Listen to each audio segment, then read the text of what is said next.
But I think there are times when the services don't make any sense.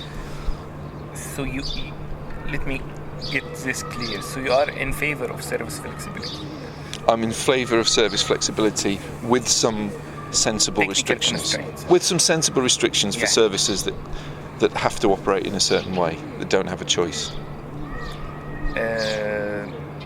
So what about flexible duplexing mode?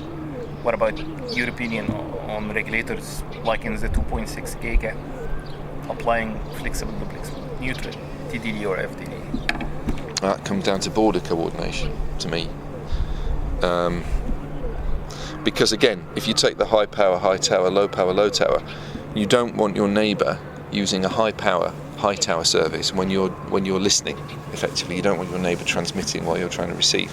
So if you've got FDD in one country where you've got continuous transmissions, and in the same spectrum in a neighbouring country you've got TDD, then you have a system that doesn't work because the interference potential of that FDD service is enormous.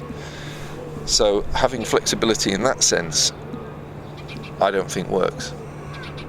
Yeah. In fact, isn't there an example of that between Bahrain and Saudi Arabia? At either 2.6 or 3.4, I can't remember. And one of them's got FDD and one of them's got TDD. They have immense problems with it. Bahrain has a problem. I think it's between Bahrain and... Yeah, obviously. Yeah. Yeah.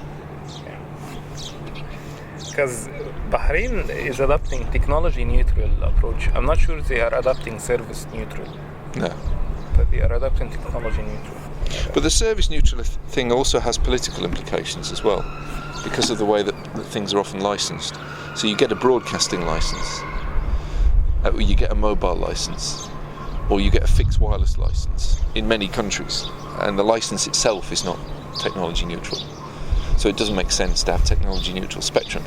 But I would argue that those licenses don't make as much sense as they used to either. No. Which is not the spectrum license, it's the operating license. I need you to clarify this more, because I know some people are confused between the difference between a spectrum license and a service license.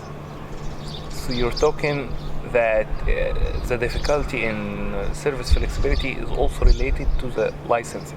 It's not a difficulty with the spectrum, it's just that in some systems, in some licensing systems, they differentiate between the actual services in terms of licensing. And until you sort that out, there's no benefit to sorting out the spectrum. So even in Europe, up until about 10 years ago, you either had a broadcast license or you had a telecoms license. Yeah. Now we have just one license that does both. Now, if you still have a telecoms license and a broadcast license, but then you have service flexible spectrum, it doesn't make sense because you can't use it flexibly. So you have to sort out the operating license before you sort out the spectrum license, or at the same time. Okay. Do you think the concerns with regard to service allocation flexibility is related more to regional harmonization or to potential interference, or both?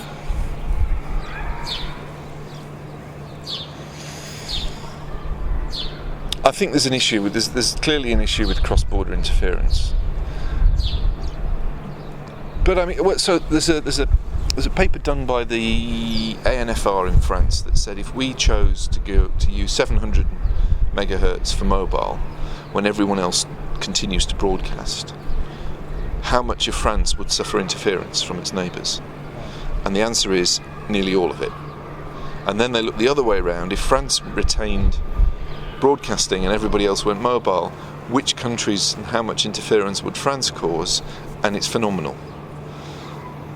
So there's an interference issue there. And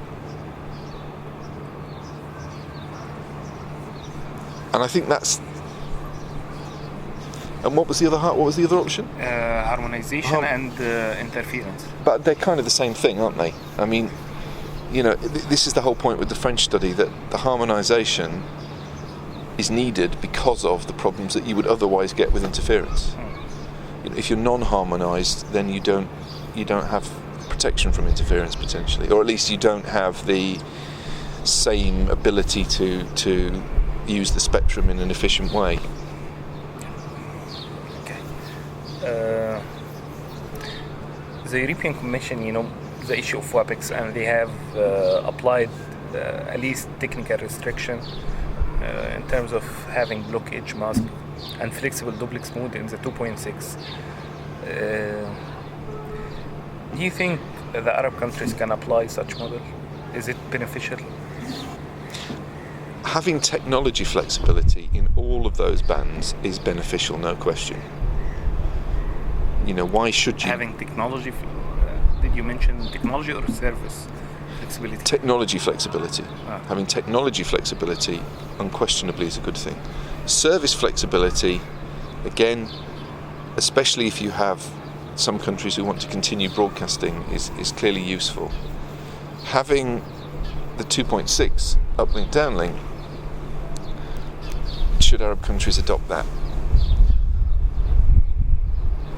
I think that they should come to some arrangement where they all choose to do the same thing. But then there's a secondary issue. Again, which country are we talking about? As we discussed today, most of Egypt's major cities are not on borders. Yeah. So you could use the spectrum differently in those cities without needing to coordinate it with your neighbours.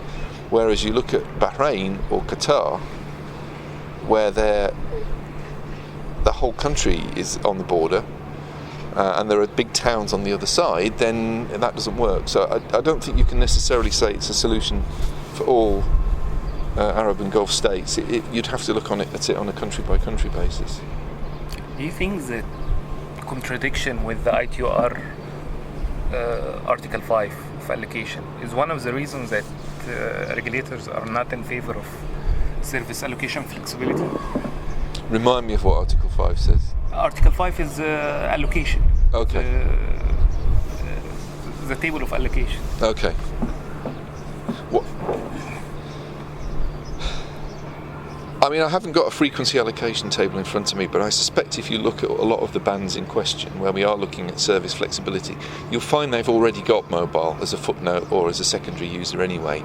Yeah. The TV band probably does have, off the top of my head, I can't imagine. 2.6 I know used to be used for broadcasting in some countries, so I suspect there's a footnote there somewhere. It's probably already in there in many cases. It's just that we still differentiate between broadcasting and mobile when I don't think we need to. So do you think the current definitions within the ITUR with regard to specifically fixed mobile and broadcasting are still valid? Or do you think they need some sort of modifications? So we could take specific examples.